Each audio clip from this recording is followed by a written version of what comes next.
Let's see.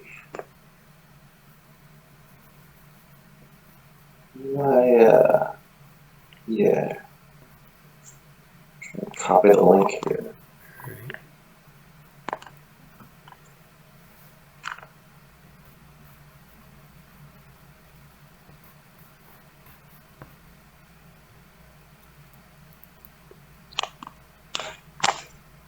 Anusha might be here.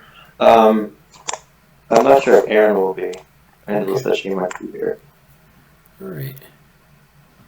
Well, let's, I guess. I think we have like a little bit more time than expected because I think things are basically not.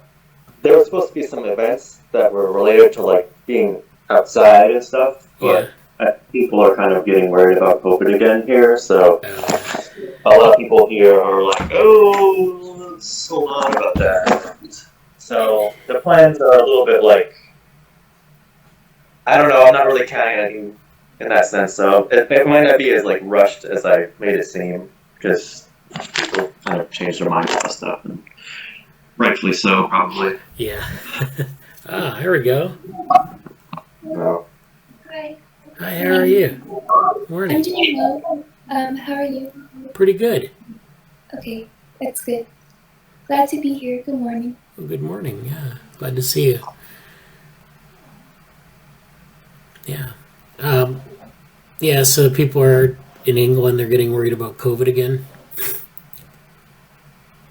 Well, it's getting worse here. Like the rates are almost up to 50,000 like a day to get 30 now, and it's just like apparently it's going to be some big explosion after like the 18th. There's like some holiday or something. Everybody's like, oh no, 18th is going to be really bad. Probably the 19th, I think it was, which is kind of interesting because I'm leaving just before that, so I'm kind of I'm in a different situation. I stay here much longer, but it's I'm very content with leaving sooner than expected. But Maybe we'll get out like an extra day or two before the 18th. It sounds ugly. Yeah, just saying. Yeah, I probably won't. But like the 19th was the day of the event that I was talking about. But yeah. Anyway, it'll be good. I'll be in London for a little bit, and then I'll still be going to Oxford. The main thing is going to Oxford for some other duties that I'm tending to. But I'm hoping to get a little bit of orthogonal lab representation as well. Let's see. Yeah. Yeah, I sent you all that the stuff that I for the designs for the logo of the lab. That was what'd you think about that? Well, they're like I saw like the old T-shirt ones and stuff like that. Oh yeah. No, I put something in the lab channel. I can show it in a little bit, but it's lab admin channel. Yeah. Yeah, I mean that's good. I think for a simple T-shirt, I'm just gonna use like the logo. Like I think there's a little bit too much. Yeah. Like I can't use. I would have to just use like the logo and like a couple words. I don't think those would show up too well. Like some of the icons and stuff. Yeah. But the one that's like pretty plain, I might try to do like. Especially, I'm looking at this one that's like a really quick turnaround, like a 1-day design T-shirt print up thing. Because I won't have much time in London, and they'll be there. But like, it would be kind of a very limited.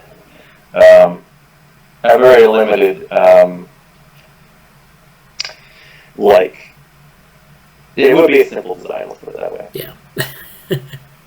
Well, good. Yeah. So, is Anson there? Yes, I am. Oh, hey. Anson, how are you? Doing fairly well. Birthday's tomorrow, which is exciting. Happy birthday. Yeah. Thank you. Okay. Well, glad to hear you made it to England safely. Yep. Been rough getting used to a new routine here, but it's been nice. Good. Yeah. But about to head to London for like a week with Jesse. That'll be interesting. Yeah. Yeah. It'd be great. A lot of things to do there. A lot of contacts to meet people. We'll see. I mean, I don't know. Jesse says COVID's coming back in England, so Yeah, I don't know if I mentioned this to Anson, but like I was originally gonna try to rush our meeting today to like have this talk sooner and like expedite things, but I don't really think we're doing anything. Like I guess they're having like a party or whatever, like here, but like we're gonna have this big like go to this nearby like park and do stuff there, and I don't really know if it's happening now. So okay. So do you want me to start with the Slack review and then we can go into the discussion on the, or do you want to do the discussion first? well, I want to ask Anson that like, are you comfortable with like, do you have enough time, Anson, to like do a full lab meeting, or how are you feeling about all that stuff? I'm pretty good at the lab meeting. They're going at 4:30 anyway, so we have time. Oh yeah, okay. So like let's do. I think it'd be really important to hear like the overall like Slack update and just. I Yeah. think a full update would be really good for Anson and Anusha, and I don't know if Erin's going to be here or not. Angela says she would be here, but I don't know if she'll be here or not. So. Maybe. Yeah. Okay, yeah, so yeah, we're on YouTube, so if people want to catch up or anything, they can, and then you can link to the different sections of the talk. That's what we've been doing in recent weeks, is like we've been featuring different parts of the lab meeting and just kind of putting in a link to the section so you don't have to scroll through 2 hours. But, so, of course, we're going to do our Slack update now. So you can see my screen.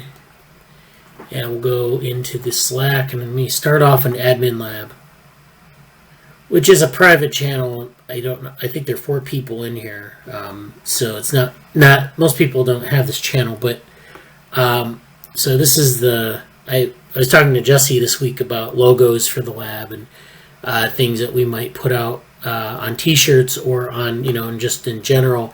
And I told him that I wanted to create like designs so that maybe we can have like at some point have like an Instructables page where people can download logos and reconfigure them any way they want. And then like Jesse said, he just wants to use a logo, maybe some text, but these are like reconfigurable. I know I have PNG files in here, but we can make them so that you can edit a PNG file, but make them so that they're reconfigurable. So the first one is this one, which has like a sort of a offset to the text, has the stress on the open publication aspect, open science aspect, the Creative Commons, and then a link to the GitHub repository. This one has a link to the website with some of our social media places. This one stresses global and virtual connectivity. This is a Dymaxion map. So this is a map where they take the surface of the Earth, off of the globe, and they project it according to this. This was Buckminster Fuller's idea, and he did a lot of work with geodesic domes. So you have geodesic domes which have this. It's a bunch of triangles that are stuck together to form a sphere. So you can take the surface of the sphere and make it into triangles, and then tile the map of the world onto it. So that's why I'm using this projection.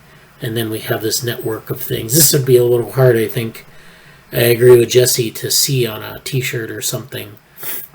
But these are all like, in the future we'd have this at, you could have it at a really high resolution, or, figure out how to make it work for different applications.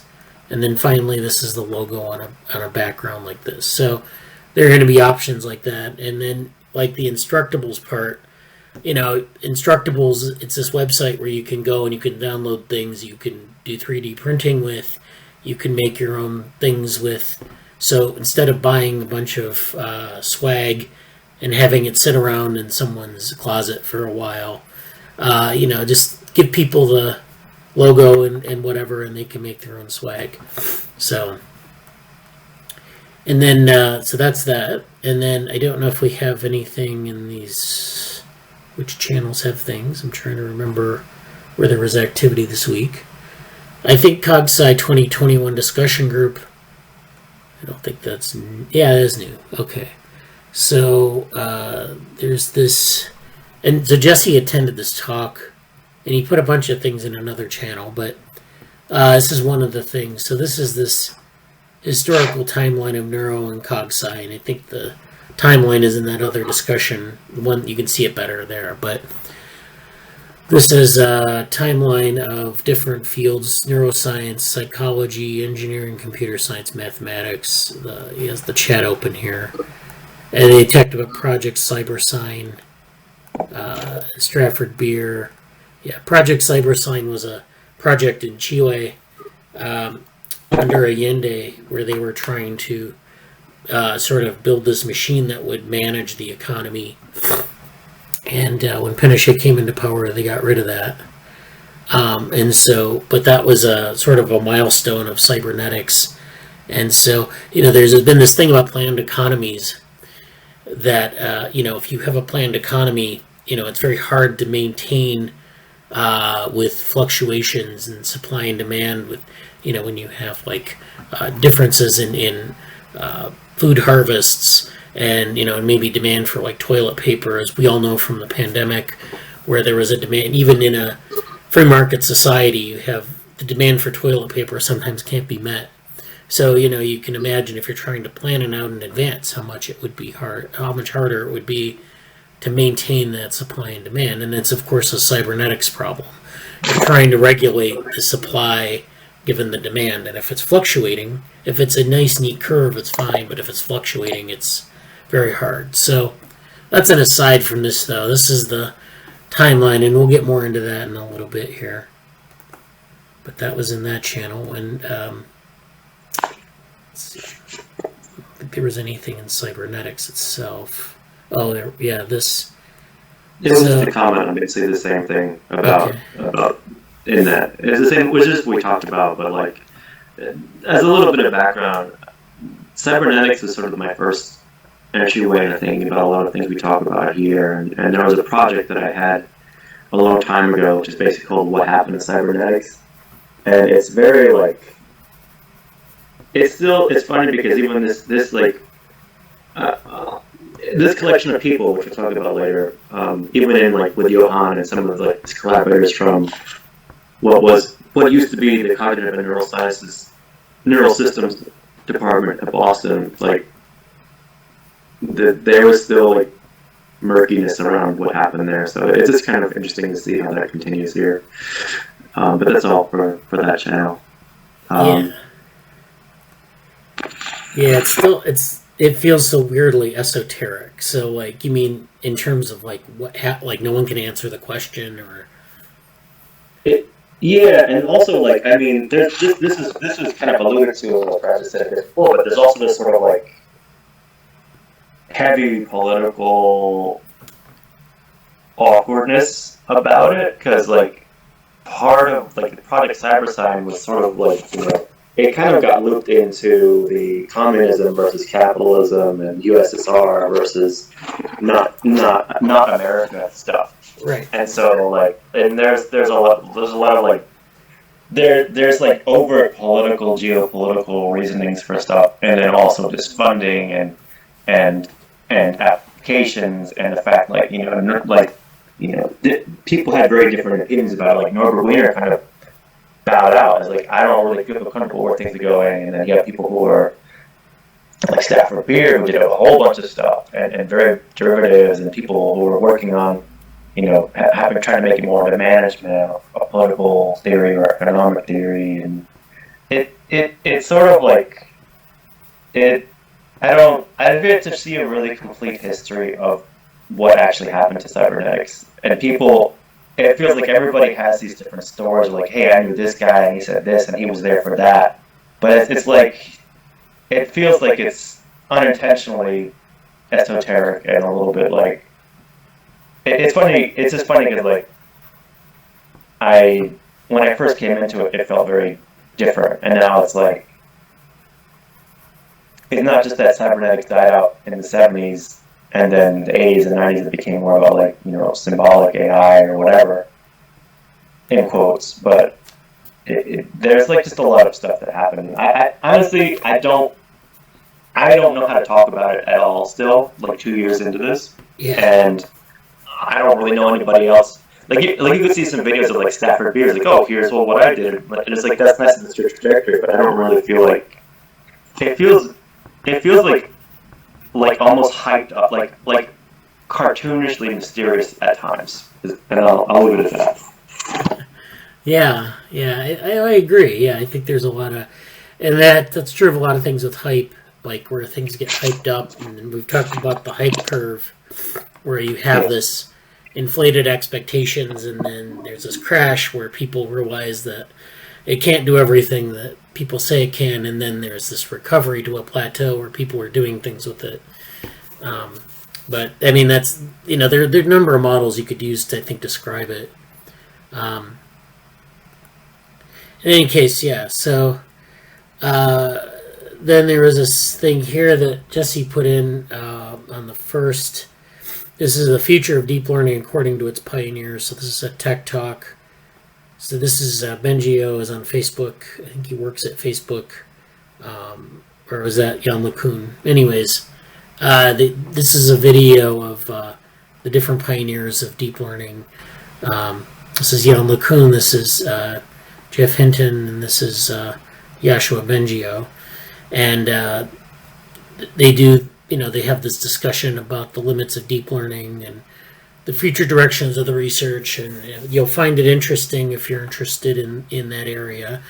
Also the trajectories, of course, because it's like, you have to know where things originated. So that's interesting. Let's see, this one here, this is about the offloading talk. So I wanted to point out that the talk for the Cognitive Offloading Conference, which is coming up this coming week. We have the talk that's been cut, and this is the talk here on our YouTube channel. And the slides are available as well. So this is a nice, it's a nice talk. There's a lot of stuff that came up in it, a lot of different topics to kind of fly over. It's perfect 12 minutes, I think. So that's 11:56. So if you want to watch it on YouTube, our YouTube channel is here. Let me put it in the chat. You can catch up on it and comment. This offloading conference is this coming week. So maybe at the end of the week, I think Thursday and Friday. So I don't remember. I think it's like $5 to register or something, or maybe nothing. Might be free, but. So I can send something out about that closer to the date. Maybe in this next coming week's email. I'll send it out early and put in the information. But a lot of things that came up in doing this about offloading. So this is about like when you have, if you're doing some cognitive task, what do you have in your brain as a representation? What do you, is there like a role for just simply direct perception? Is there a large outsized role for internal representations? And then what gets offloaded into the environment? So, what is used in the environment to sort of improve cognition? So, in a lot of cases, we have, limited capacity in our brains. If, it's humans or other animals, maybe in their muscular systems. And in the talk, we talk about the example from Andy Clark, where he talks about the bluefin dolphin, where they have muscles that are not powerful enough to get them through the water column on their own sometimes. And so they've developed a strategy of using vortices in the water to help power their movement. So they can do that, and that's considered a form of offloading. They're basically using something in the environment, and I guess you could call it an affordance, to leverage that to do something. In this case, it's a neuromechanical behavior that they can complete without having to have that built into their bodies and brains. And so, there are other examples, and this talk is about development. So we're going from basically nothing to some sort of, system where, you develop, say, a brain, you develop a body, but you also are developing these offloading techniques. And then what gets offloaded in development? What do you end up with at the end of development? And then, the bigger question is, how does that get there in evolution? We don't really tackle a lot of that in a lot of depth in this talk, because it's like 12 minutes. But there's a lot there, I think, if you go through the video, and you'll see there are a lot of topics we could follow up on. So I would definitely follow up. And I did take this suggestion that you mentioned here about the body storing priors and prefilters. But again, that's one of these things we can, I think we can follow up on, because there's a lot of interesting stuff there. And then this is I think this, who is this? Adam. I don't know if this is any generic Adam or. Here's Adam speaking about it in his interview. Yeah, I think it's Adam Saffron. Adam Saffron, okay. Yes, when he talked about in the body workshop. Okay. Oh yeah, and then he extended upon I think it's Zador, Anthony Zador. Yeah. The genomic bottleneck. We talked about that paper. So there are a lot of So this is an interview that they did in conjunction with the Embodied Intelligence Conference. So this is something you should follow up on if you're interested. So these are the slides actually for the. Why don't I just open these? We can maybe look through them a little bit. So this is the developmental model for intelligence offloading. This is Jesse and Angela and myself. And then this is the example of the bluefin dolphin from Andy Clark. This is the vortex of water here where they swim next to it or through it, and they use it to improve their swimming capacity. Then we bring some cybernetics into this mix here. We talk about the developmental Bradenburg vehicles, and this is the model of development that I think I showed a couple weeks ago, where you have these developing phenotypes and developing brains in here, and then you end up with this connected system. But what role does the environment and affordances play in this process? And then we offer a contrast to disembodied neural networks. We have this basic trade-off model where you have inputs, energetic budget, rate of brain growth, rate of information acquisition, and then at the end of development you have these different things. You have direct perception, brain size, and internal representation, and then the stigmergy, which is collective behavior that builds structure. Like this is like termite mounds or ant trails that are built by a bunch of organisms behaving in a certain way. And so they're able to, like in the case of social insects, they often use pheromones to build trails, or to build, or they use their mandibles to build nests.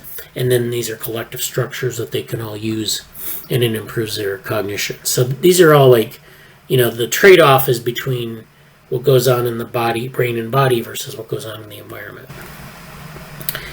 And then, there's some different things here. There's a social aspect to this, so you can plug into a social network and gain information, or you can learn things on your own. And then there's this model of heterochrony, where there's this sort of systematic rate of acquisition or growth for these things. So there's a rate of brain growth, and I don't mention this in the talk too much, but there's this idea that if offloading occurs, you can decelerate this brain growth curve and still end up with the same level of intelligence.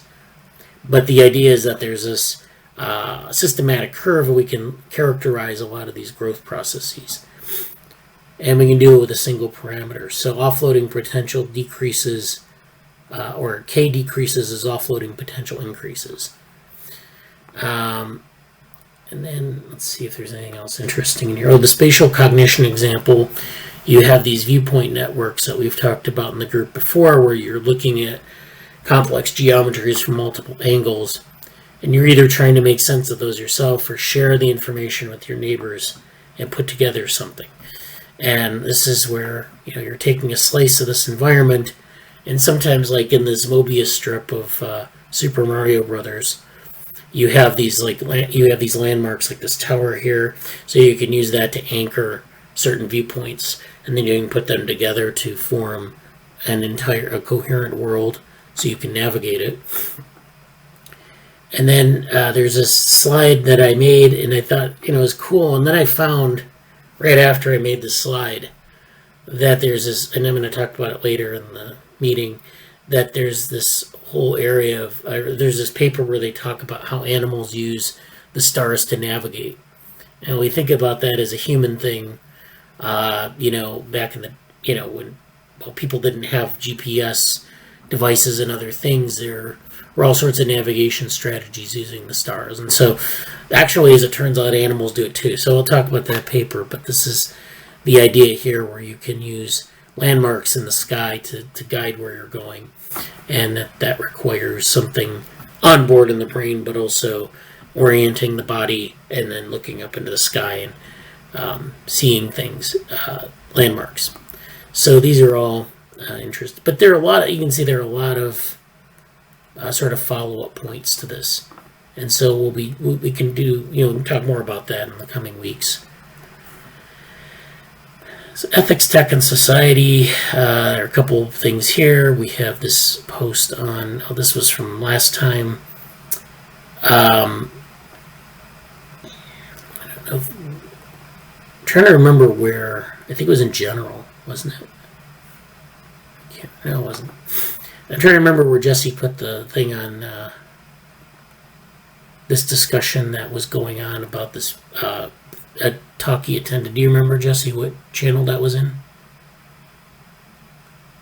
Yeah, that was in the open forum chat.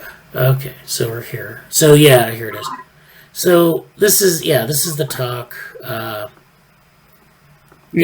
if you can give me a minute, I can be on my computer and kind of go through that myself. Okay. Yeah. Let's see what to talk about before that. Well, I'll just kind of set it up and then you can join in.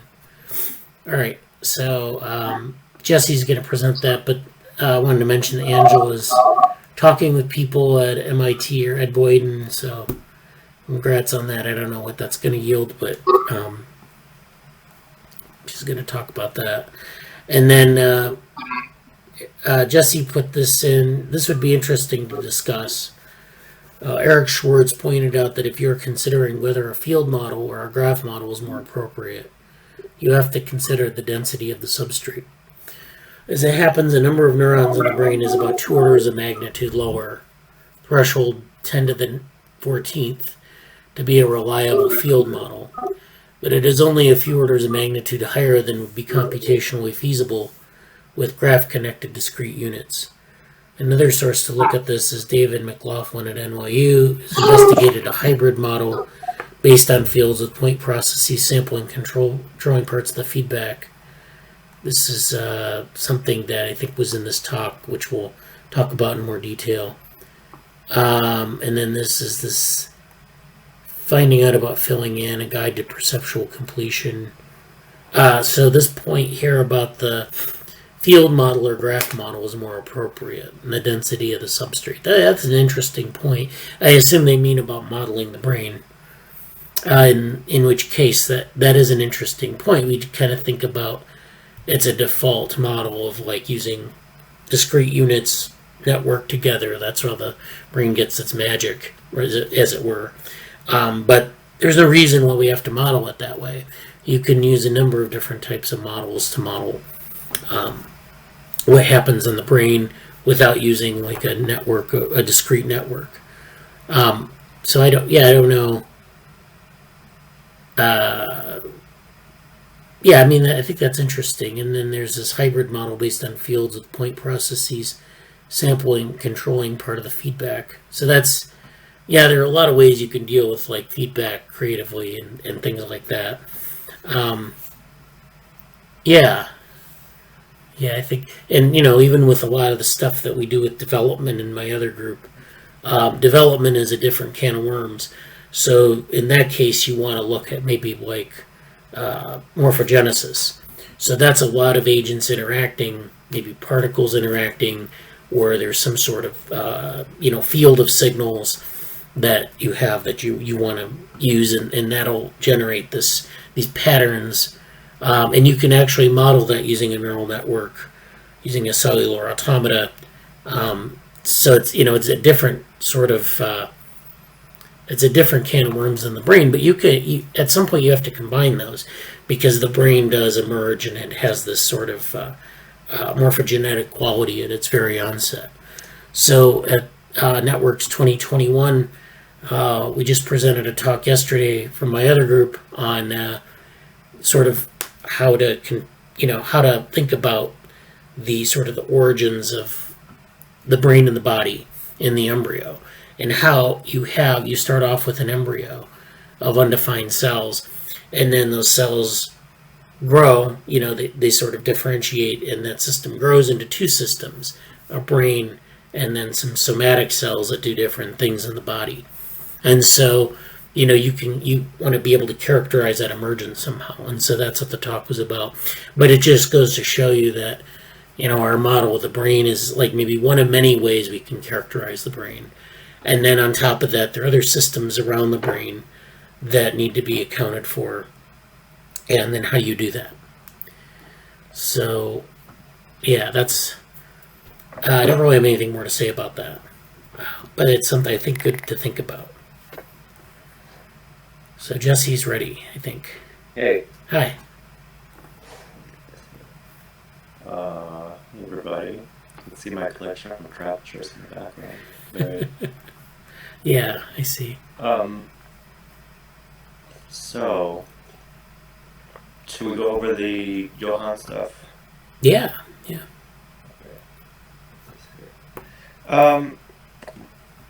For a little bit of background, let me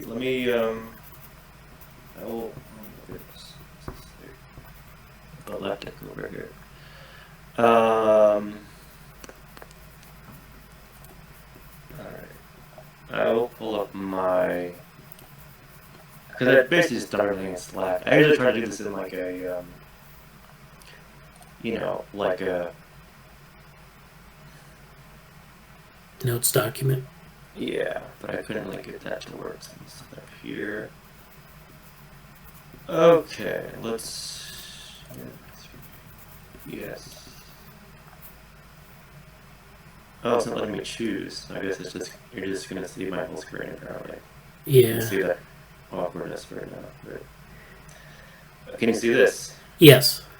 All right. So let me. This is the outside of things. This was recorded, so like this, it will be really cool that we can go back and look at this. There was a public section and a private section, so I'm only going to refer to the public stuff. There was some talking about a lot of these people were from. Just as a little bit of background, like Johann is a research professor at Boston University. And many people here are alumni or current people at Boston, or like this few from people from MIT, but a lot of people who went to this group that I believe I have a picture of that.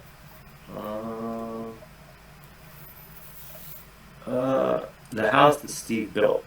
So.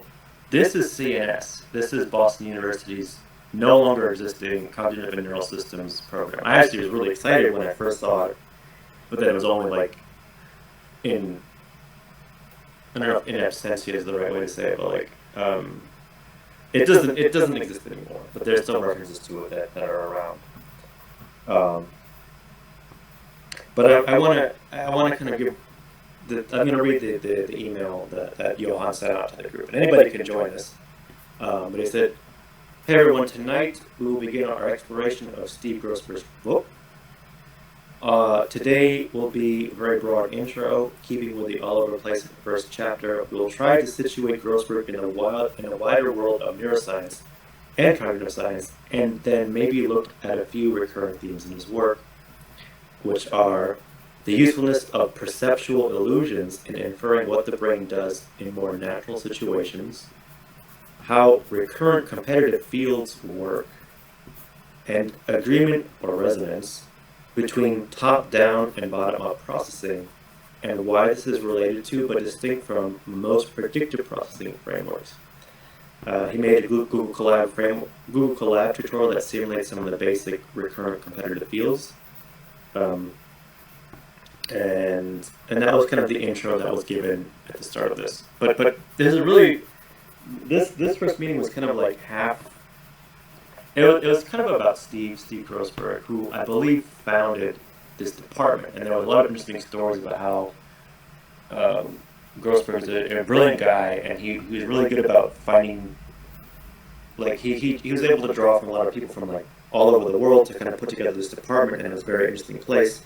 And you know, the alumni kind of shared some of their experiences at different points about that. But you know, it was sort of like I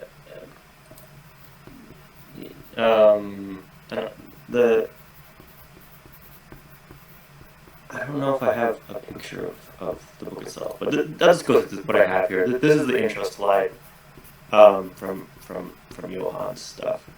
So there you go. Let's see. This is just going to be a very haphazard recap of things, so it won't really be like, you know. What is this here? And it's interesting because we've talked quite a bit about Margaret Bowden in the past in this group, and I got the idea to look at Margaret Bowden's work from Johann a couple of years ago, and you know,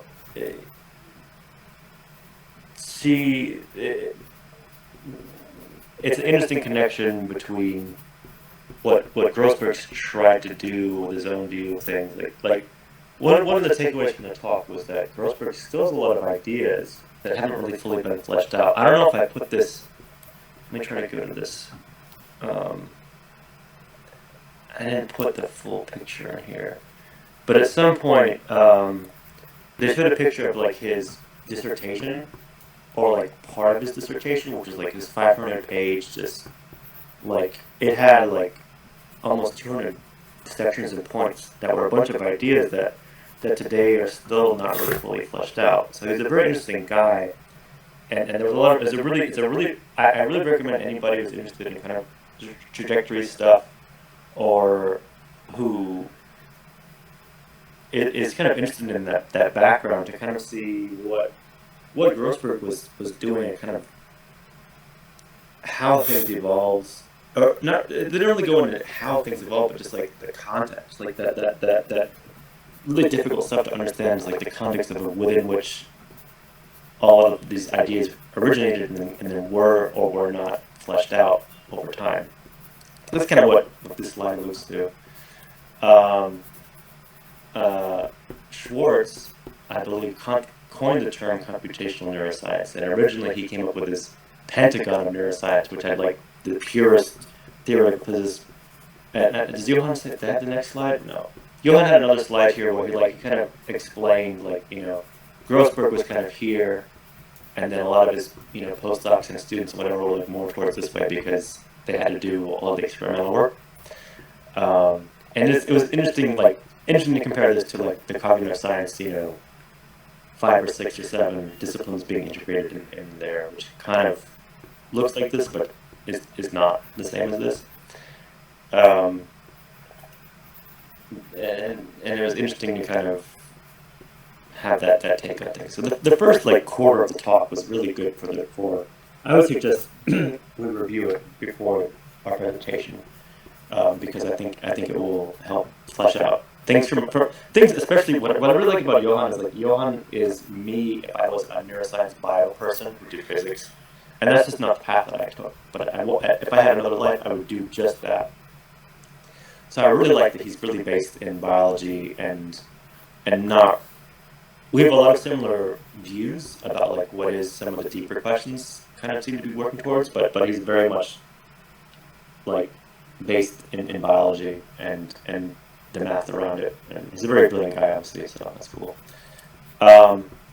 This, and we talked about the cyber and stuff, but like I kind of wish I had a raw picture of just this timeline in the background, because like he said how difficult it was to chart these things, and he basically put this image together himself. We can look at the columns here, and he tried to do something that I've tried to do in many different versions of like kind of getting a general timeline of where these developments came from, and like what was going on in the field at the same time, because there's overlap, but not necessarily instantaneous overlap, or communication between the fields is various forms of being siloed or not.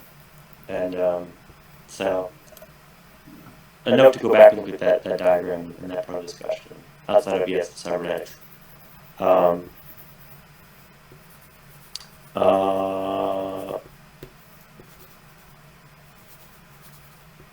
Yeah, I gotta talk with Nico Foley, because he seemed like he was very close to both Grossberg and had this really deep background about cybernetics as well. Here are the attendees. This is public information, I'm pretty sure. So, but you can see like Nick Foley, me. Oh, you. Yeah, I thought that was a sign-up sheet, but I don't know. Yeah, go for it. Okay, yeah. It can't hurt. But like all these interesting people here. Julia. Some of these people were in the group and not there tonight. This is kind of the Johan's group of the DSN group in general. Like the journal club and everything else. So you can see. It's funny because there were 3 Jessies there today. Last time. Jesse Palm has done a lot of really cool technical work for many of the things that were talked about in that discussion. And yeah, I think I don't know if that's her own lab. I think it is. But it was quite an interesting group of people. Suffice to say.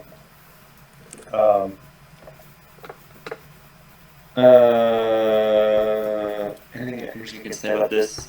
This is a really cool chart. I didn't really get to flesh it out much in what I can say about it, but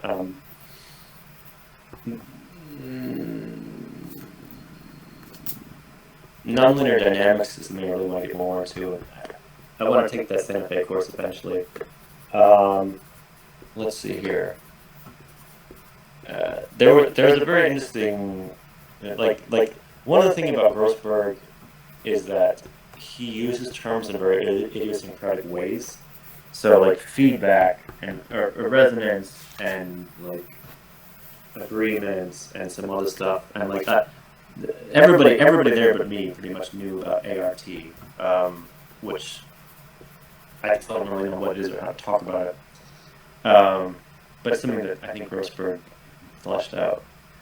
Adaptive resonance theory. Yeah. I think that's what it is. But like there's interesting stuff in terms of like whether or not it how his views compares with like whether it's become predictive coding, predictive processing, and all that stuff. And this is one of the last slides taken from. I think this is the inclusion to Grossberg's like PhD thesis a long time ago, and I think the thesis is interesting because it's sort of like a lot of the ideas have stayed. A lot of the ideas he came up with when he did his PhD thesis have stayed with him, but like they've been fleshed out or not fleshed out in different ways. And it was interesting to see this because I said in the chat at the time when this game was God, I'm sure Norbert Wiener would probably agree with this because it's cool that Grossberg is concerned about application of some of these things, let's say. Yeah. And that's cool. So this is like a extremely staccato and not there's like no flow in what I just presented. Yeah. But I wish I could have one of the intro. Let me turn off my camera and look for something. Right.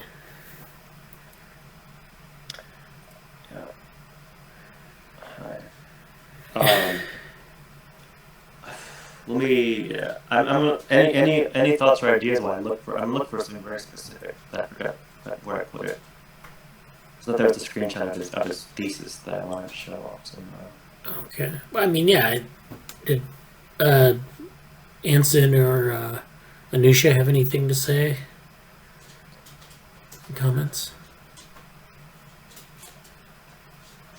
I need this. The weekly I need a plans place to have put. worked out better. It's like 3 a.m. here every Wednesday. What was that? Oh, so just want to, so in the UK time zone, it's 3 a.m. every Wednesday. Yeah. Oof, that's rough. Yeah. Yeah, I'm only doing it because I'm still on Eastern Coast time, but I'm trying to just shift back. Yeah. I would debate waking in the middle of the night for it, but Let me they're reading Grossberg. He definitely seems to be in the middle of a lot of things I'm interested in. I definitely want to watch the video for the first group meeting, but I don't have much to think. I haven't seen it yet. Yeah. Yeah. Okay, I'm putting a couple things in the chat. I'll have a couple more slides to talk about, and then we can move on to other more pressing things. All right, let me do this again. Yes. I wish I would just remember my decision to allow this. There we go. All right.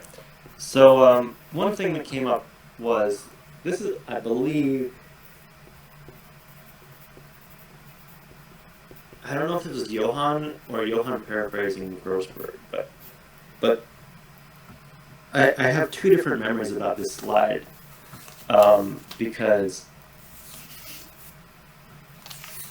one of them is this specific slide, and later on there's a reference to, I don't know if it was Grossberg, so this might be wrong, but like basically there was a comment that Grossberg or someone who we were talking about at the time really pushed the idea that we see with boundaries, and then Johan said, but that was sort of disproven by nature of XYZ later on.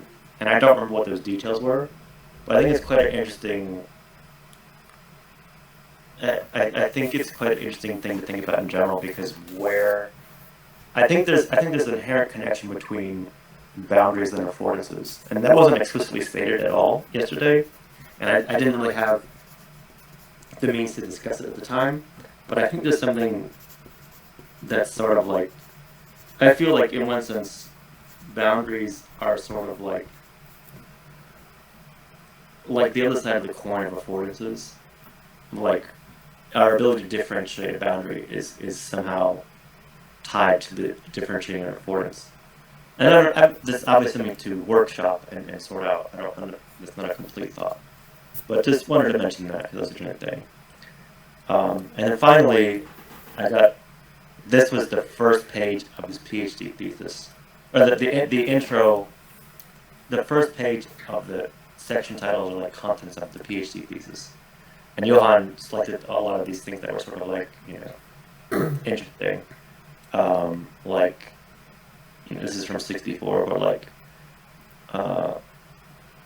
resolution of conjugacy, intrinsic present renormalizability, emotive fields and cognitive balance, very much like an Ansonian thing.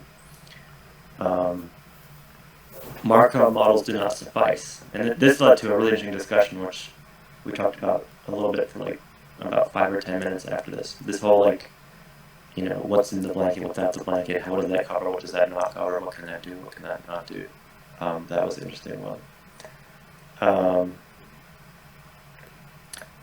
So yeah, there was, like you said, I think 177 was the conclusion, and there was this whole story about how nobody knew how to read this thesis, and they sent it around to a bunch of different people because they're like, we can't really read this. Is this any good?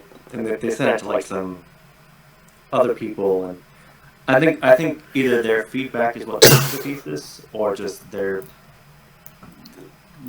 this really funny story somewhere about like, and it's in the recording, but it's a story about how like what do we do with all this stuff, and how, you know,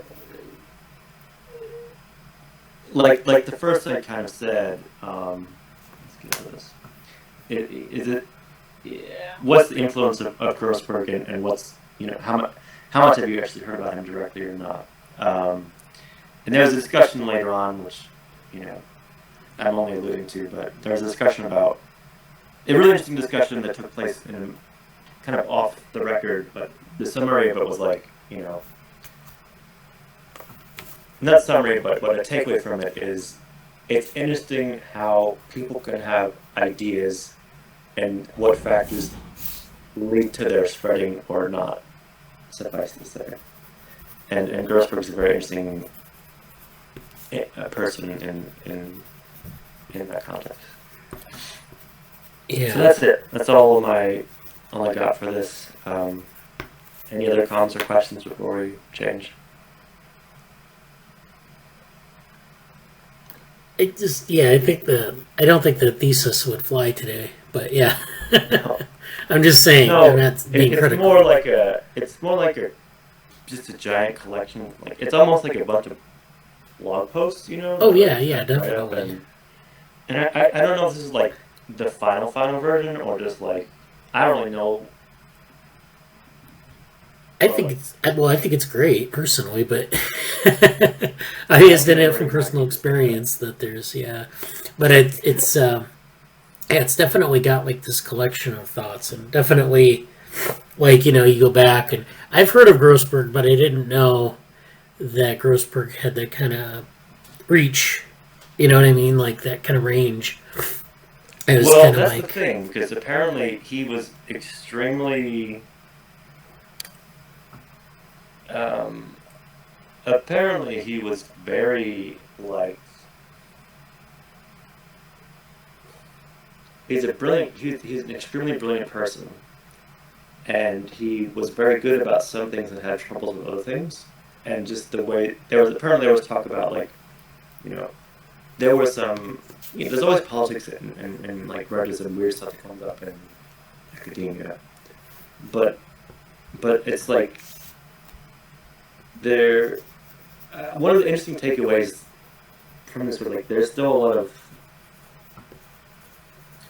things that Grossberg apparently pointed out and tried to identify and create some. There's a very interesting, I'm remembering more stuff now, but like one of the things Johan really pointed out about Grossberg is that Grossberg was very good at trying to create like you gain information from science, you abstract from science stuff to think about and create some models and theories or whatever. And Grossberg was very good at trying to put the refined versions of those things back into the natural situation. And there was a really nice discussion about what that is, and I feel like that's sort of like a complete, like, that was a very interesting thing to think about and talk about. So it's like there's a lot of ideas that he's put on the table in some form or another, but that's very different from them being adapted or pushed out or proselytized or made popular or like embraced. And there was a very interesting discussion about that, kind of from like a different viewpoints. So yeah, I think I'll leave it at that for good. This. Yeah. So let me finish up the Slack review. I don't think there is anything to finish up really. I think we got a lot of the basic things in. What did we have in this thread thing? Okay, so this is this is the follow-up on the... Yeah, that's what I just said, yeah. And so I don't think there was anything at random. One other thing I would mention in general is just like Neuromatch is happening, and it's very good, and I'm getting a lot of comments about that. I'm still helping all in the training with them, but I don't think there's really. I might try to do the deep learning one in August, but I'm not that involved. Although I may see Alexander and Oxford and Anson may come and I'll introduce them there. Yeah, please do. I met them there. But I don't have any. Yeah, that's all for me in terms of the Slack updates to do, I think. Yeah. So the only other thing I see here is Angela posted this restoftheworld.org link, revolutionizing the end of life, and so she's interested in longevity and grief and things. So this is the pandemic and a boom in digital services have revolutionized how we die. So it's, this is about like the digital afterlife, grieving over the internet. So that's if you're interested in that, I would check that out. So now I would like for Jesse and Anson to take the floor, I guess, and talk about the cognitive futures, the future of cognitive futures, the immediate future of it. Yeah, and I don't know. What I'll do is what I'll add to that is I'm going to go over what's happening with the event that's upcoming, and I'd be curious. I'll present it, and Anson can basically say, "Hey, if there's something they'd like to add to what we're thinking about so far." So let me see here.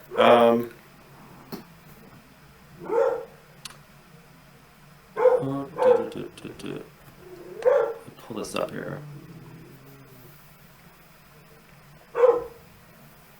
Okay, let's try this. So the short version is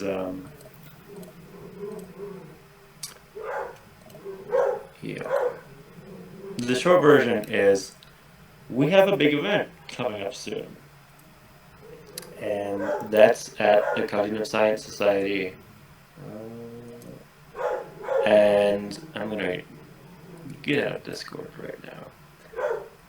That's an update actually for our party later, probably. But just for people who don't know anything about this, Cogside 2021, it's a big event for the Computational Science Society. And it's kind of like the major event of the year.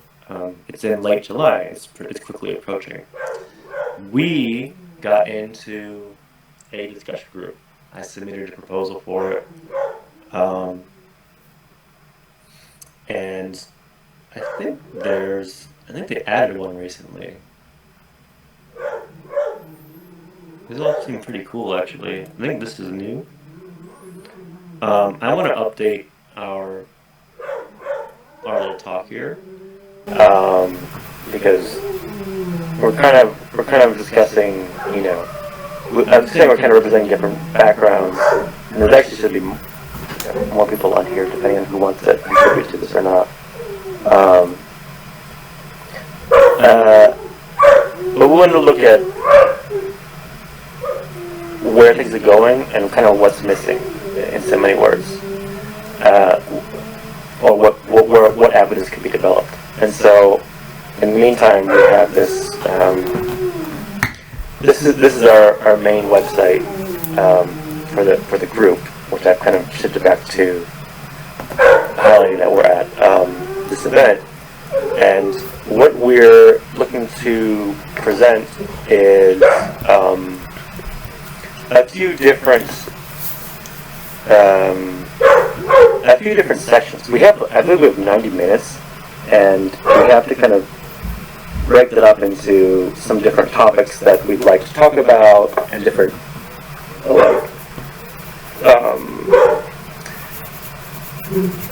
different sections and room for interactions and engagements. And I feel like what the current status of this, honestly, has been a little bit I'm not really sure where to say we are about it, because I think I was going to have Aaron do this bibliometric data science project, and fortunately for Aaron, she's flying out of state to interview this week for a job, and that's great, but that's going to make it more difficult to focus on this.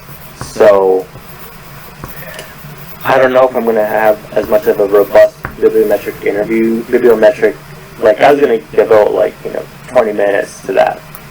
And I'm not so sure we're going to have time to really flesh that out as fully as it would have was if Aaron had all the free time to do it. So it's a little bit potentially having to shift around that for the time being.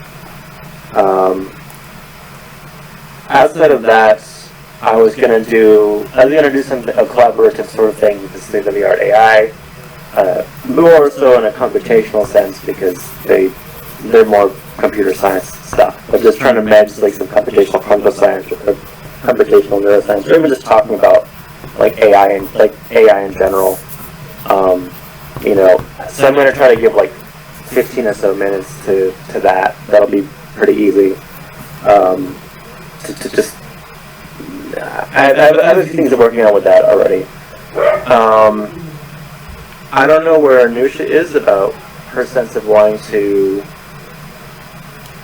focus on like developmental, a spotlight on developmental cognitive science, or what's kind of going on in that area.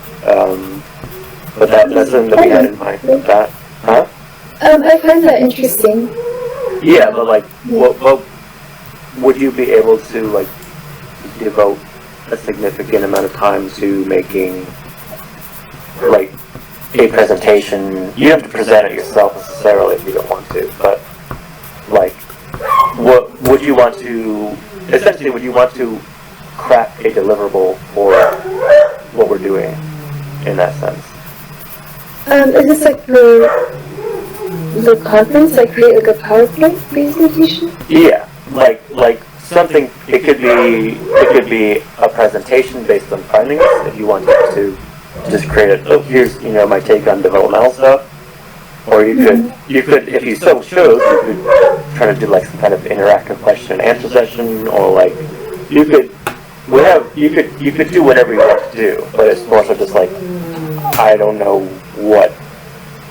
where you're at about wanting to do something like that. Yeah, let me get back to you on that today, and maybe I could ask you some more questions later. Okay.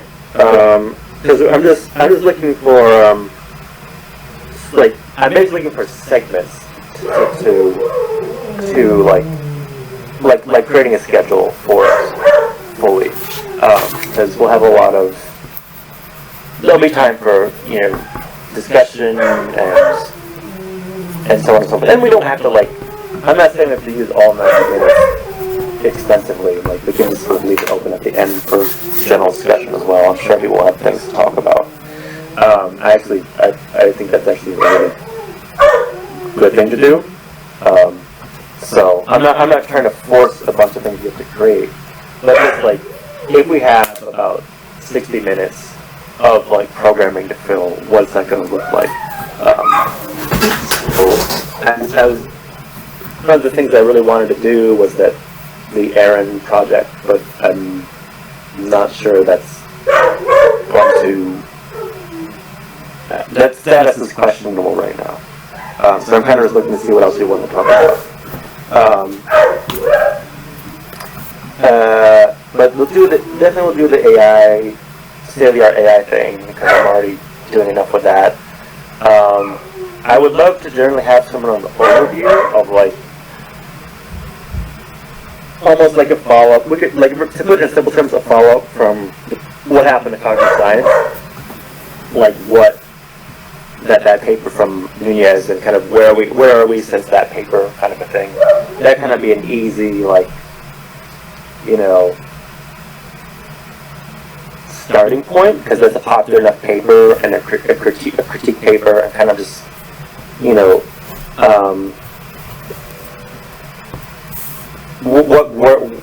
it's a visible enough landmark, and we can kind of say what's going on from that. And then kind of incorporating, those are my general ideas, and then Bradly, over the last 2 weeks, has presented a lot of really good materials here that kind of fit with some of these things. So kind of using those or tailoring our discussions towards those things, I think there's a lot of fodder there. So I really encourage people to look back at that and see what they would like to, you know, take from that or flesh out more. And that kind of, I guess, in terms of Anson, I would say, you know, if there's anything that you would particularly like to focus on or like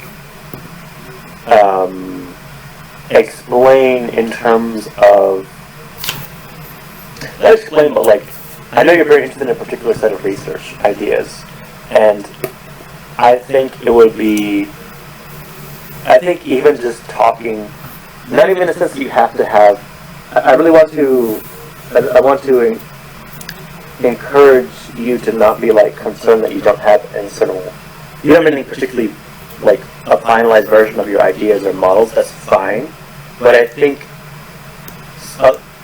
some kind of a presentation or discussion or an invite to discuss, people saying like, hey, I'm really interested in these topics and I see a need for X, Y, Z.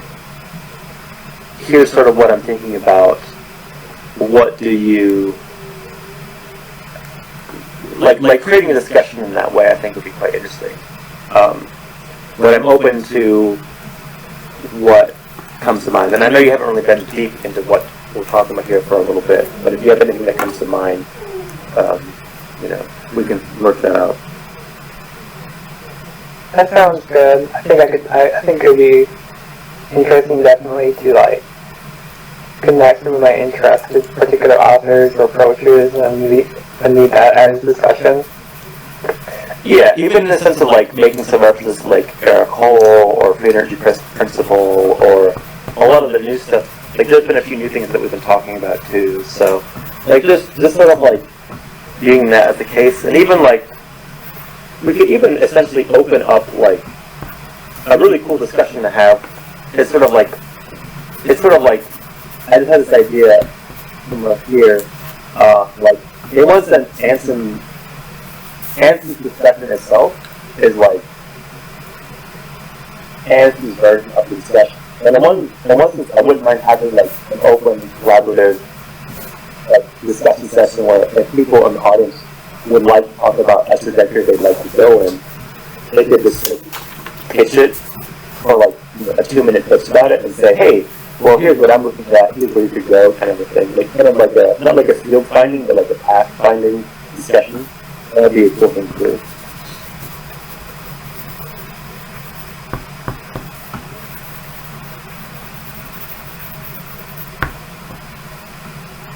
I don't know if anybody's... Hello? Yeah.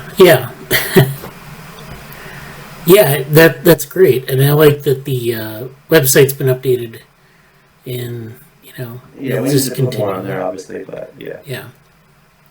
Yeah, I think that, well, with respect to Aaron's work, I think Aaron can maybe just give a few words. I don't even think we need to get into a deep dive into anything. You know, I just, we have 90 minutes, so we can't do, you know, if multiple people are contributing, that tends to run it out almost to the, you know, you're going to have trouble containing it in the 90 minutes. So I would try to just give people a taste of things. You know, and then, you know, give them an introduction, give them a taste of things, and then say for future, you know, if you want to explore this more, you know, we might follow up. And I don't know how we'll do that, if we'll have like maybe a series or, you know, invite them to the lab to talk about it, or there are different ways we can do this, but I would definitely like not try to embark on a very detailed agenda during the meeting in terms of like laying out different people's. Like if I'm going to present on the stuff that I've been talking about, I'll probably just give a very short taste of it. And then, that's like, it's just to whet people's appetites. You can actually you can put things offline if you want to. Like, we'll have videos on the website or on the YouTube channel where, there are things that are supplemental to the lab meetings or, conference talks where people can look at them separately and get a sense of what's going on. And it's more detailed than what you'd have in the session because you can really dive deeply into things as opposed to in the session where you're going to be constrained by time and you go through a bunch of slides really quickly and no one really gets any value out of it. Yeah, I think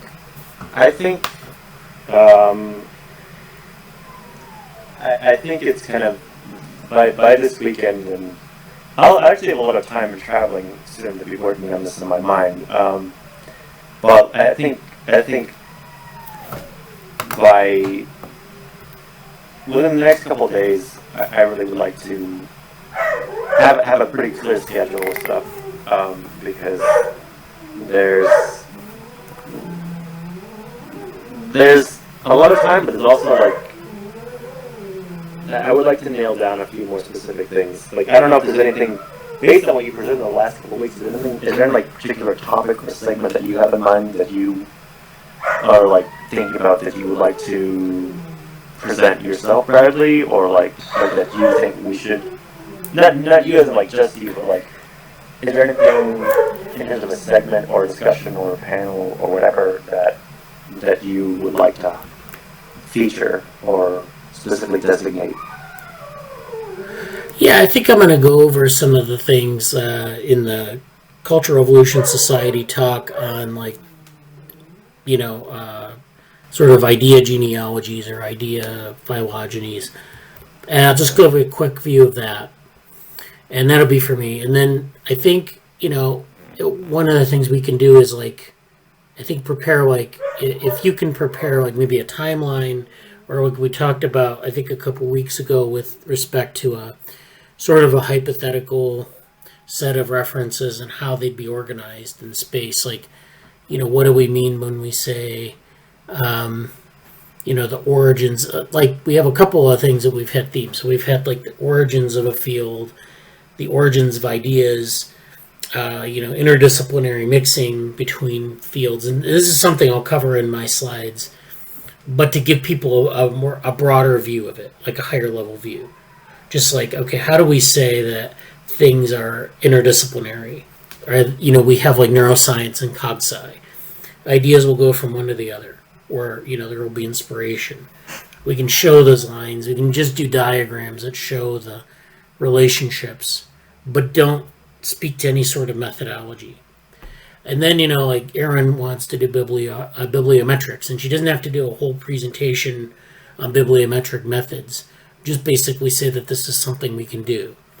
And, we don't really have to get into methods too much, but, and then I can do a talk on the sort of the genealogies and phylogenies of it. So it's a specific method for looking at it in time. And then, Anson might do something on some literature, even like if you just mentioned that there's this literature out there, we want to synthesize it, just to give people an idea of the diversity of literature, give people like something to hang it on, specific references. And Anusha might do something, and it doesn't have to be long, Anusha. It can be very short. It can just be something that, you think is valuable to this approach. But 5 minutes would be good enough just to go through something. And then, we can open the floor to discussion after.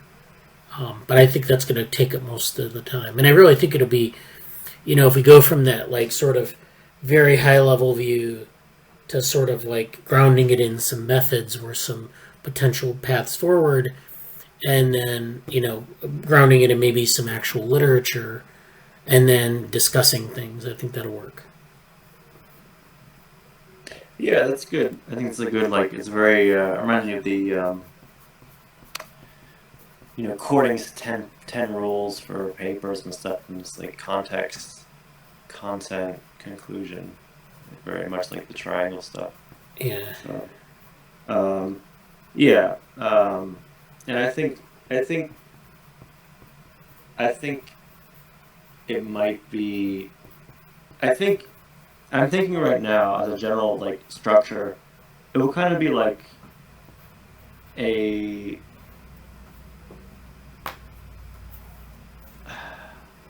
I think I'm gonna. Well, this is one option, but just kind of like have a series of like. Basically, it probably would amount to like 40 minutes of 40 to 50 minutes or so of like presentations, and kind of saying like I think it might be better to just run through all of our presentations at first, and then have like open discussion sections that are kind of led or steered by. Do we have any questions about? Like it'll kind of be a directed question and answer discussion session, because there are things that I want to talk there will be enough like I'll be able to ramble on indefinitely about like questions about stuff, especially with Bradley there, and if Aaron can come, and and us, all of us here, and Anusha, and I don't know if Anson's going to be able to come, but like we could just have a discussion. People can jump in when they want. So I'm not really concerned about filling up like the last bit of it, but just like I think having, or like, do you have any suggestions about like that, like a block of presentations, and then maybe an interactive or like panel, and then just discussion time, basically, as opposed to having a lot of, or do you think you should try to interject question sessions after each presentation? Or maybe like one or two questions after each presentation? Well, I think the directed at the end would be best, because it's like you give everyone, you give people the sampling, and when you do question and answers after each talk, it tends to like go on, so it's hard to control the time. Yeah. Or they can be like really imbalanced, and I think it's smoother and a little bit crisper to have it at the end. So yeah, and I think like you guide it with like points, like say, oh yeah, in this first talk we thought about X, and so do we have anything? Bring it back to don't let the floor open, because people will forget what happened in the first talk. People will just kind of ramble on. So just say, look, this is the first part. What do we think about that? Second part, and then I also, if this is going to be a problematic time for people, you can record things in advance and we can play them during the session. Yeah. So that's also good, because then we can have like Anson, if you can't make the time, or if you don't want to do it that day, you can do it another day, and then we can do the recording at the meeting, so it won't be that hard. Yeah, I think that makes sense to maybe do pre-recording, but I'll be flexible. Any flexible time will be again. Yeah. Okay. Yeah, that's good. So yeah, that's great. I'm glad to hear this is coming together. So this is in 2 weeks.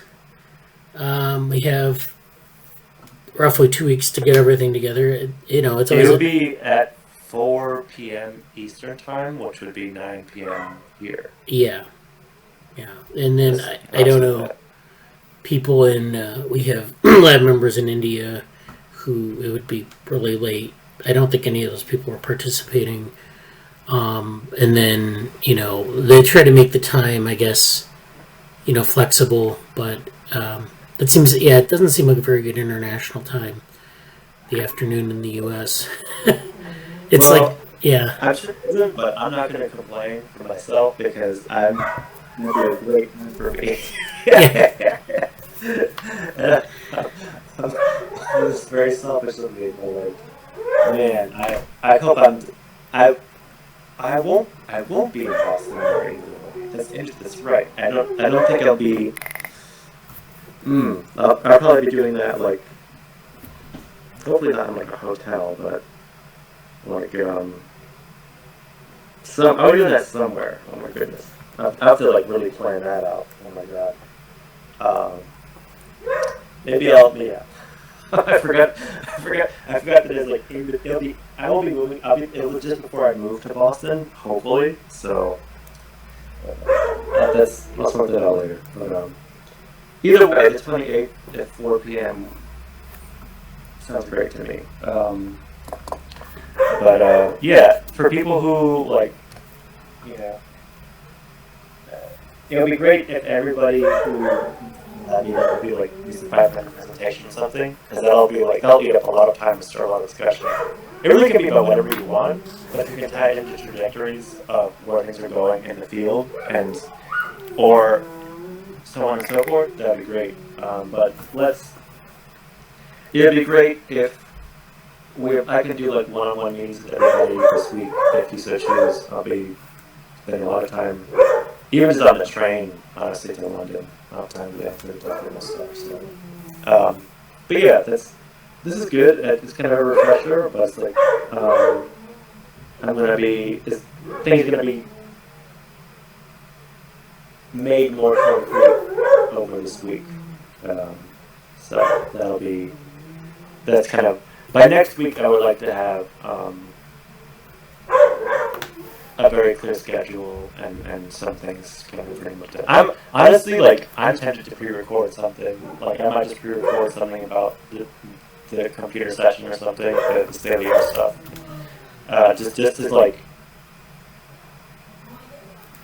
Just to do it. So pre-recording is a great option. Putting out there. That's all. I don't think there's anything more to say at this time, unless anybody else has any comments or questions about the event.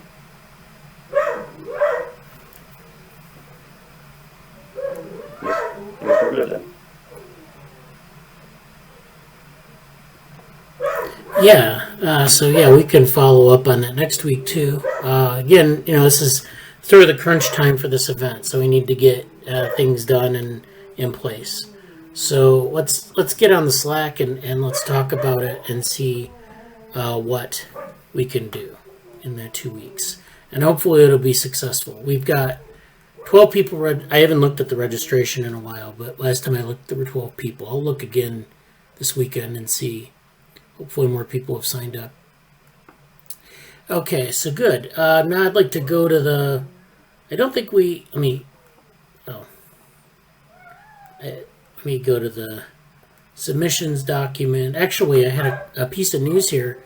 So Ankit Gupta, who was in the group 2 years ago, and he didn't get selected for GSOC last year. He was upset about it, and he was disappointed, and then he ended up applying to the Red Hen Lab for GSOC this year, and he got in because they had spaces that they were able to give him a spot. He's doing this Google Summer Code with Red Hen. So Red Hen Lab is a group that's doing a lot of distributed data science, multimodal communication, and also education. So they're doing like a lot of the things maybe that we're doing. Their mission is somewhat similar, and so let's see. So his project is a GSOC 2021. I don't know if this is the right page or not, but he's one of the students. He's doing some things with Bradenberg vehicles and multimodal processing. And there isn't really much more information about it. But I'm going to ask him if he wants to give an update to our group at the end of the summer. So that would be great. They do a lot of Cogside stuff. We talked about Mark Turner last week, and he's one of the principals of this lab. So this is Red Hen Lab, and this is the link. I'll put it in the chat. Chat is here. All right, now, so congratulations to Ankit on that. Yeah, it's great. I almost applied to Red Hen actually myself, but as we know, my summer kind of blew up anyway, so I'm so glad. I can't imagine if I actually got it. I didn't even do my summer data shifted so much, so like, they had a lot of cool projects, and I want to follow up with him for sure. Did it say which one he's specifically working on? I kind of missed that. Oh, Or- well, I said the project is Bradenburg Vehicles and Multimodal Processing. Oh, he's doing that there? Yeah. I don't know if that's something that he designed, or because it sounds a little bit like, I don't know if that's something they were doing just in general, or if that was. But that's Yeah, that seems quite specific. Like, what he worked on like he had like that like minion character or something, right? And like the group swarm stuff. Is that him? Yeah, he was doing like swarms of Bradenburg vehicles and that. So that was an interesting. I don't know if he's following up on that, or if like maybe that's what he's doing is that, but like the multimodal version of that. I'll have to reach out to him. What's Ankit's last name again? Gupta. Okay, because I know someone on Twitter who messages me, but I don't think that's them. All right, not. Yeah, I don't think. So. Yeah, I don't know, but yeah, he's on in the Slack too, so you might be able to raise him on the Slack. So yeah, it's really interesting work. We'll see where it goes when he has some money behind it and he had some goals and everything. So it'll be interesting. So our submissions document is not that. There's not much going on with that right now. We have the Neuromatch Academy, so I'm a mentor for that. I have my groups. I met with them this week. And we, of course, have people taking this on the Observer track. If you want to, and I showed you last week, there's this thing on the Representational Brains and Phenotypes website. There's a link to the educational resources, so it includes the Neuromatch stuff, the deep learning, and the computational neuroscience observer tracks. There's also some links to some of the stuff from the Santa Fe Institute, and there's some tutorials there. I'm going to be doing more tutorials this summer, maybe later on. I know it's already halfway done with the summer, but I'd like to give a talk on networks, and maybe another one on some other topics that we didn't cover last year. We have some, I have some lecture notes from last year on information theory, on agent-based models, on Bayesian thinking. So I'm going to add to those as we go along. So if you're interested in those topics, check those out. That would be, and we'll try to do more with it because, I did that work and we did it in the session, but I think there's more to. I think it should become more of a staple of our educational mission in a lot of ways. So we can do that. Meaning the presentations, or yeah, like having those topics as sort of supplemental work to, like if people are looking at the Santa Fe courses or the Neuromatch courses, it's stuff that isn't really covered in any of those areas, although they do have tutorials. Like Santa Fe has a tutorial on agent-based modeling, but they're way we approach it is a little bit different than that. I think it'd be good to have like a technical component. Like that's something that I actually wanted to do this summer, but that was my plan for summer data, was to be doing like all these different certificates and trainings and have a technical component of lab, and obviously that got avalanche by everything else. So I think I would like that and appreciate that, and I think that would also help. I think that would bring in some technical-minded people back into the lab again more too. Yeah. So I think having some of those projects, or saying, hey, we could use someone as wants to be get some experience as a data science intern, or help us with this, add some more deep learning components to Bradenburg stuff or whatever. There's a lot there that could be fleshed out. I really like I'm saying fleshed out all the time today, but that's the word, fleshed out more. Yeah, I think there's a component. I would benefit from it too. If anybody here, if you're learning something and just want to do a presentation on it in general, or developing a skill, that's totally what I'm going to talk about. I think even I'm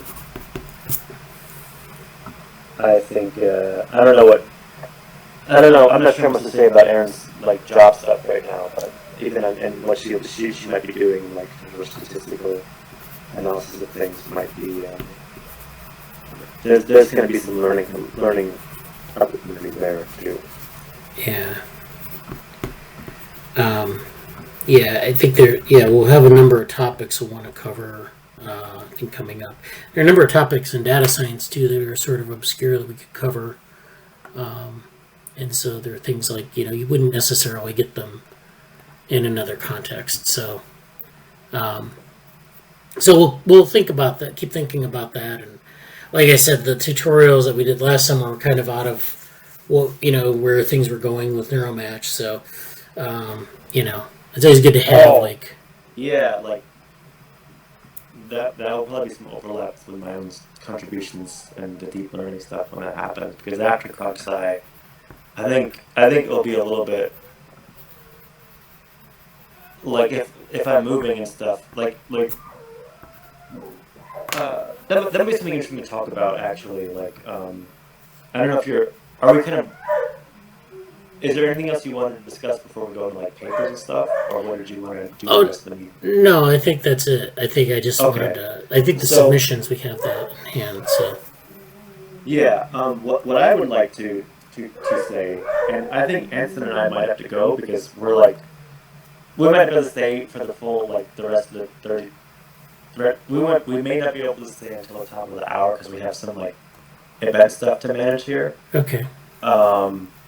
But what will be cool, and people don't have to say anything right now, but wouldn't mind from a lab manager perspective just getting a sense of mostly just for myself, even just me talking about myself, but just getting a sense of what everybody's plans are for the late summer into fall, because I know, I don't speak for Anson, but I know they're kind of settling in here and having some ideas they want to flesh out.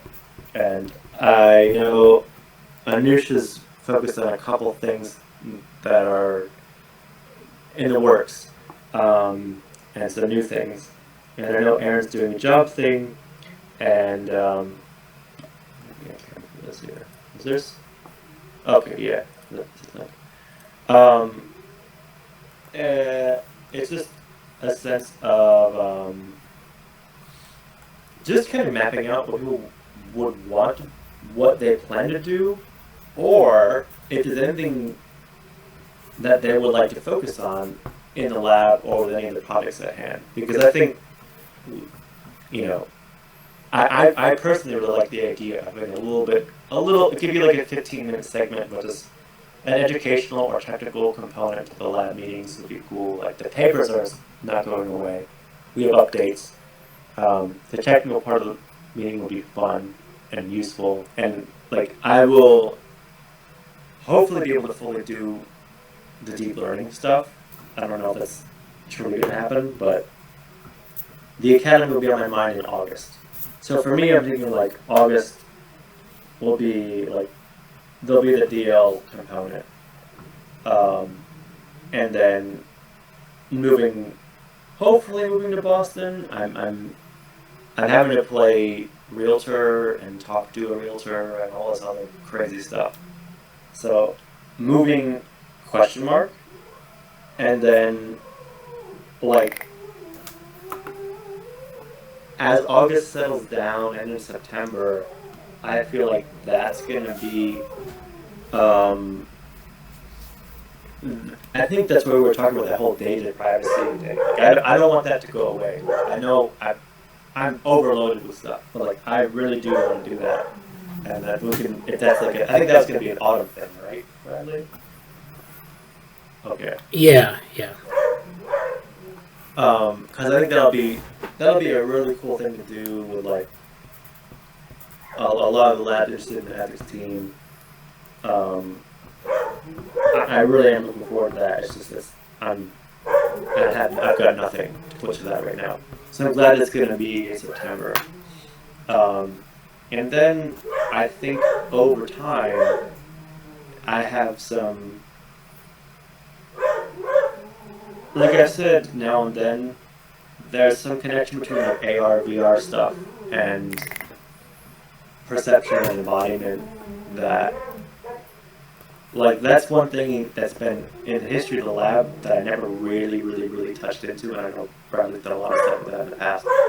So I feel like maybe towards the end of the year I'm going to aim towards that, and see how that ties into, like, there'll be ethics team stuff and cognition future stuff, but also that, and even in the sense of like that's kind of what's on my mind, but also like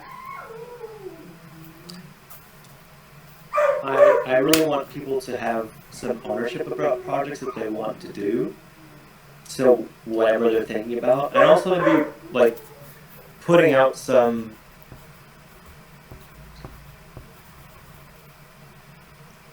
I think we're kind of past the point of like summer internship stuff because we're in summer now. But a little bit of a lab, like from a lab manager perspective, putting out some feelers and trying to recruit some people who maybe want to do some technical projects like we talked about, or like saying, hey, here's an idea, can we already have, I'm not replacing Aaron here, but like if someone's like, hey, I'm a stats and data science person, I want to do some bibliometrics and analytics on anything, but like, especially about, trajectories and stuff, or applying them to some of our research, or like the neuromesh data that we're doing, or neuromesh related projects again. Like, I think there's something, there's like future planning stuff, but like there's the next wave of things will be like a seasonal change and people setting into September, what am I going to do over the course of the fall semester, just thinking about what we would like to focus on as that period gets closer. So again, it's all far off and speculative, but just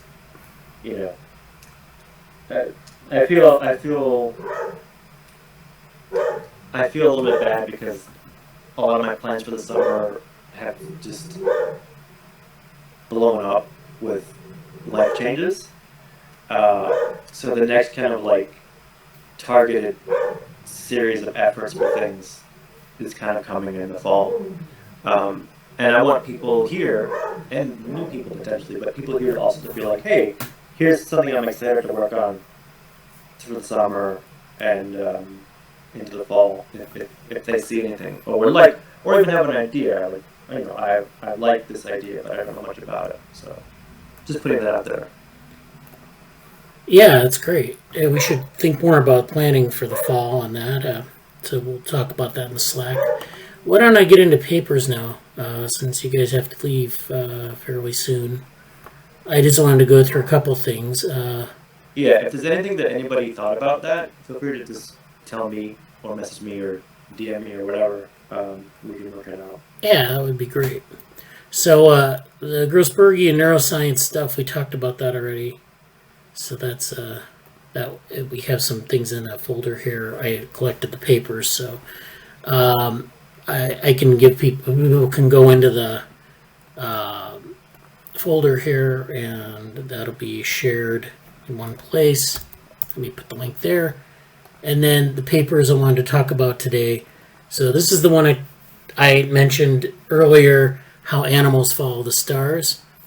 This is Dan Eric Nilsson, who's a zoologist and a sensory physiologist who has written a lot of great stuff. I was looking at some of his work this week, and so this is one of the papers he wrote. So this is kind of fortuitous that I found this because I included the star thing in the talk. So, and it was before I found this paper. It's just kind of fortuitous.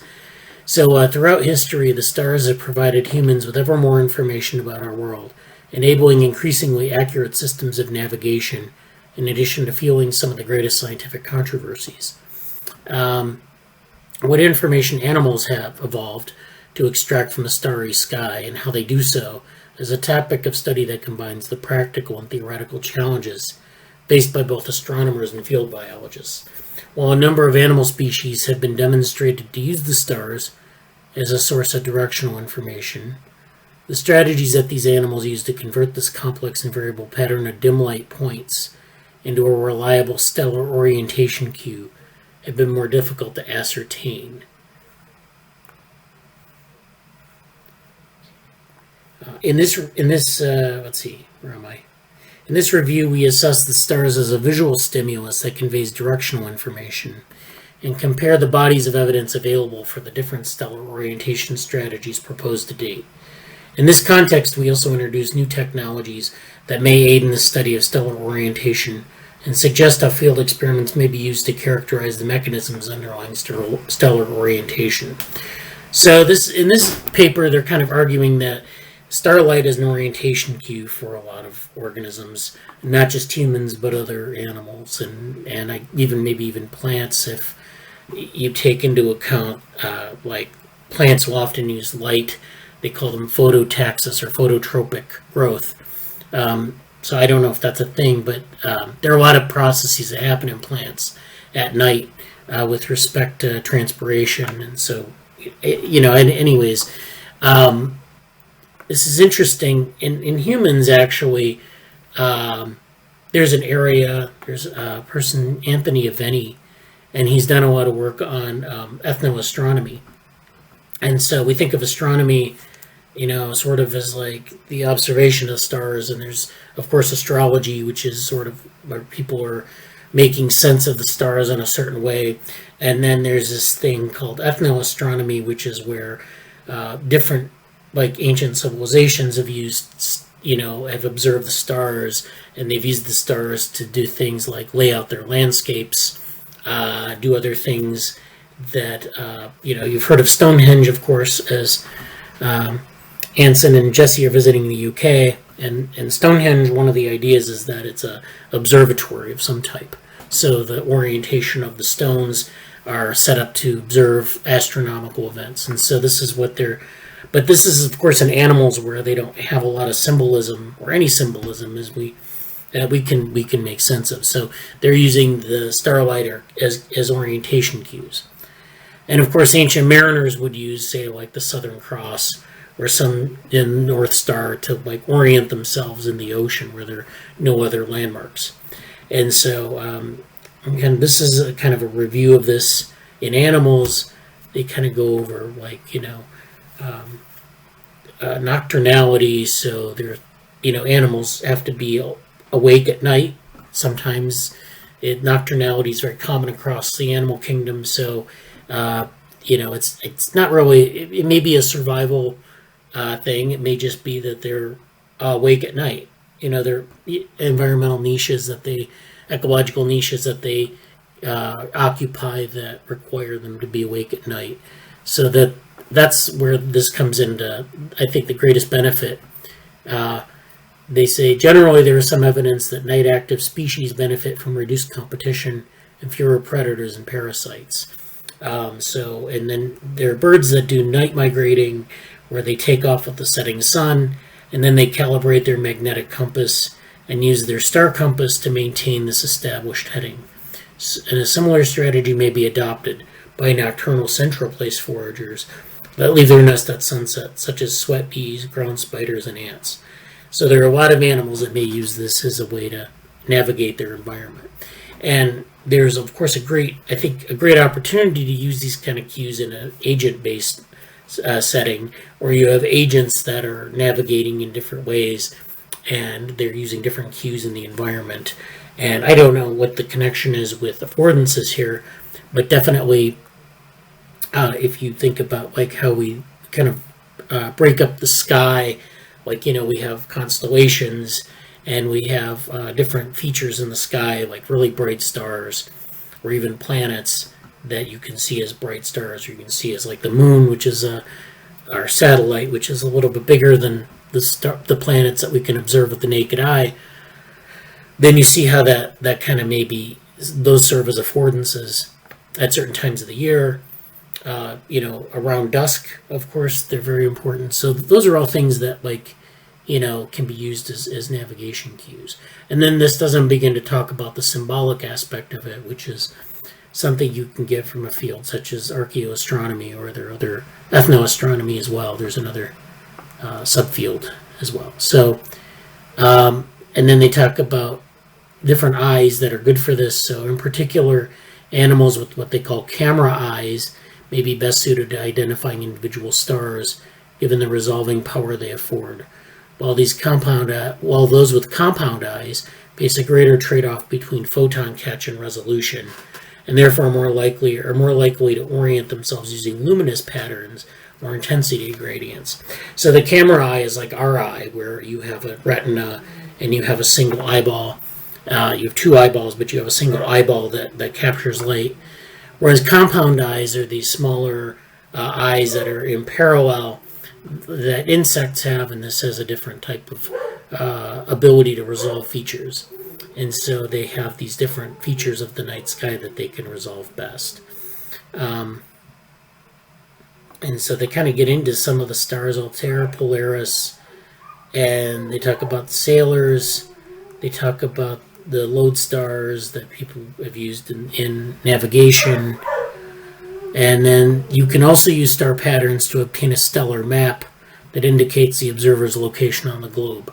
And so this can tell you exactly where you are, or generally, where things are in the world. So there's a lot of potential, I think, in this, and especially in terms of telling time and the periodicity. So sometimes, the night sky has this attribute where it moves around relative to the observer as the Earth rotates, and as the Earth moves around the sun, you see different parts of the night, what they call the night sky, which is just how it's exposed to outer space. And so, those things are cyclical, so they, stars rise and fall during different times of the year.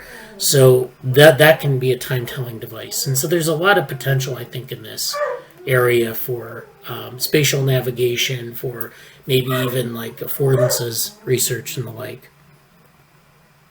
There's this other paper, Navigating for Reward. So this is a little bit different. This is about navigation, but now this is sort of like a reinforcement learning, although they don't talk about computational reinforcement learning here. This is more along the lines of behavior and reward. But I wanted to talk about it because it does relate to reinforcement learning. So the abstract reads, an organism's survival can depend on its ability to recall and navigate to spatial locations associated with rewards, such as food or a home. Accumulating research has revealed that computations of reward and its prediction occur on multiple levels across the complex set of interacting brain regions, including those that support memory and navigation. However, how the brain coordinates the encoding, recall, and use of reward information to guide navigation remains incompletely understood. So this is another review paper, and they propose that the brain's classical navigation centers, those are the hippocampus and entorhinal cortex, which we don't, I'm not going to talk about the anatomy, but this forms this mediotemporal lobe. And this is a place where we not only do a lot of where a lot of spatial information is stored, but also as a seat of memory and memory consolidation. So those things are linked anatomically and functionally. And so we can look to those areas to look at how sort of these, navigation and reward states are dealt with, because the hippocampus also connects very intimately with the amygdala, which controls emotion, and other areas like the limbic system, some other areas that also involve other functions, including reward. And so there are a lot of potential connections there. But I think this is, these navigation centers are ideally suited to coordinate this larger network by representing both physical and mental space as a series of states. And so you are thinking, you have this representation of physical space and the environment. You also have this representation of mental space, which is how you represent the environment and how you move in the environment and how you feel when you're in certain locations. And all of that is sort of connected together.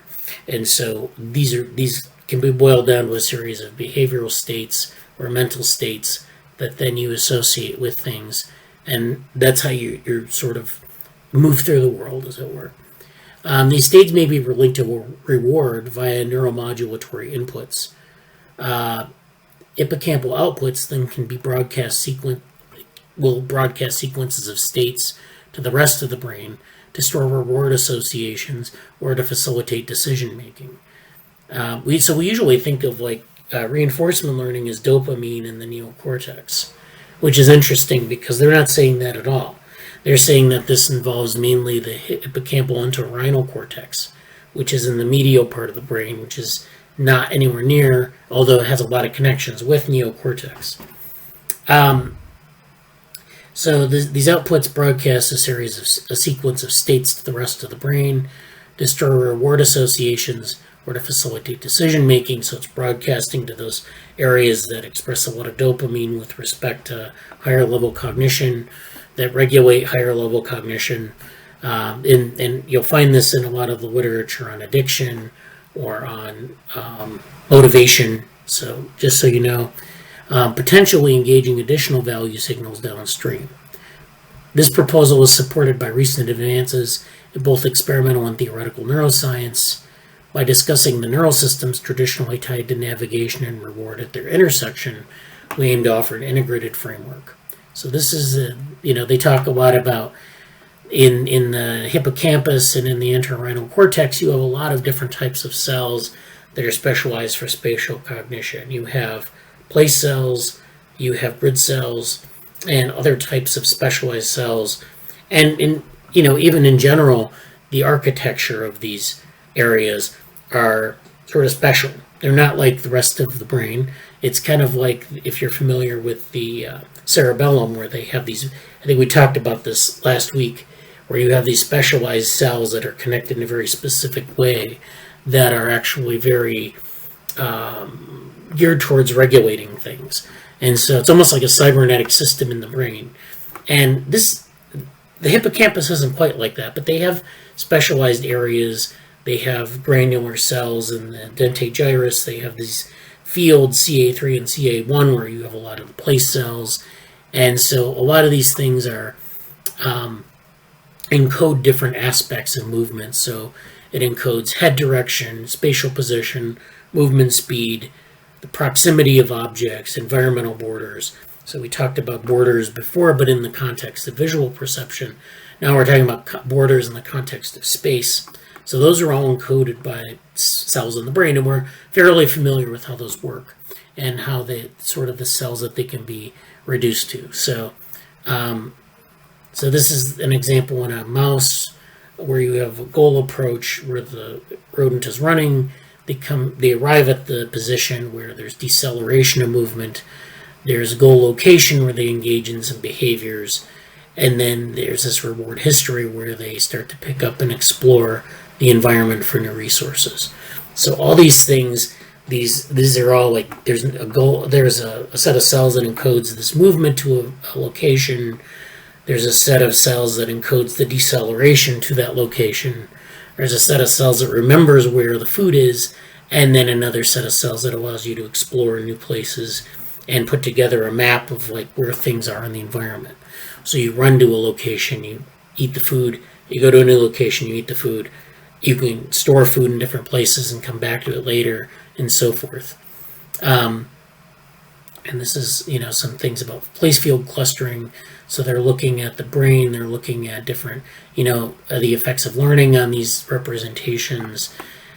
They're looking at different, during goal arrival and goal location, they're looking at place cells and reward predictive cells. So they're breaking the cells up by their population, and they're looking at the activity. So there's a very, and this has all been worked out in the neuroscience aspect of it pretty well. So we know kind of how these cell populations behave. And this actually in spatial cognition, this is one of the more worked out areas. It's kind of like motor control. We know what's going on in the motor cortex, and it's pretty well characterized at the cellular level. So, if you're interested in reinforcement learning, or even if you're just interested in behavior, I would read this paper. It's a nice review of this is where you get spatial cognition in the hippocampus, and there's actually, in this case, we're looking at dopaminergic regulation in the medial temporal lobe, and we're looking at, make sure that I'm right. Yeah, this is in different areas of the brain. So you have these signals that are, you have these signals that are controlled by dopamine, and they're taking in inputs from the medial temporal lobe, from the place fields, And there's this connection between the two types of signaling, and then there are, of course, different parts of the brain where this happens. So this is a systems approach to this. So you're not just talking about cell populations, you're talking about different areas of the brain all working together. I think I'm going to have to head out now and probably Anson to handle some stuff here. So, All right. All right. So, yeah. Take care. Yep. Take care. I'm going to cover one more paper, and then that'll be it. But you guys can go if you want. Okay. Talk to you later. Take care. So the final paper here is this rise and fall of scientific fields, and I should have done this first, but that's okay. You guys can catch up on YouTube. This is maybe something we'll do for the session coming up. So this is a paper on scientific advances by pushing the boundaries of the adjacent possible. And this is a concept that is something from complexity theory. It's where you have this possibility space, and you're interested in like the things that are adjacent to where you are, or the things that are adjacent to the things that are adjacent to where you are. And so it just kind of gives you this possibility space and pathways through it. While the global scientific enterprise grows at an exponential pace, the exploration and exploitation of research ideas is reflected through the rise and fall of research fields. So in this paper, they talk about they're trying to understand this as a process that goes beyond case studies. They want to find a way to quantify and compare different fields on the same terms. In this paper, we developed techniques for identifying scale invariant patterns and the evolution of scientific fields and demonstrate their usefulness using 1.5 million preprints from the archive repository, covering 175 research fields from physics to quantitative finance. So there are a number of research fields in the archive, and they analyze, I think, most of them. We show that fields consistently follow a rise and fall pattern captured by a two-parameter right-tailed Gumbel temporal distribution. So this is a statistical distribution that they've used to characterize this, to fit the data to this. We introduce a field-specific rescaled time and explore the generic properties shared by articles and authors at the creation, adoption, peak, and decay evolutionary phases.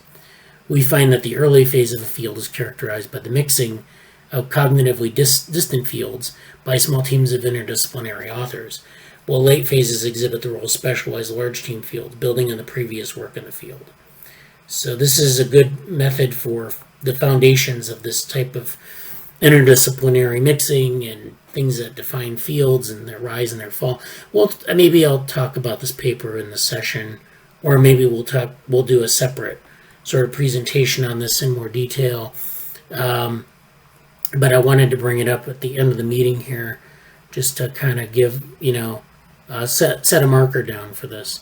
So we talked about doing bibliometric measurements of the literature to look at trajectories, and this would be, I think, a way to do this, although this might be a little bit beyond standard bibliometrics because you're doing a lot of data fitting to distributions. And but I wanted to give, and this might be something that Aaron's a little bit interested in, but maybe we'll talk about it more as a sort of maybe an extension of the session, or maybe I'll highlight it in the session. So I just wanted to mention that really briefly before we go.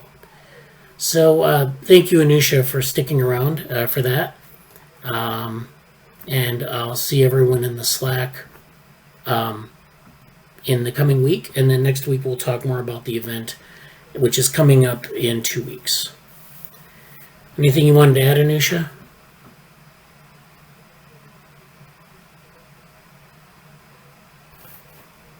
Okay. Okay, well, thank you for attending, and have a good week.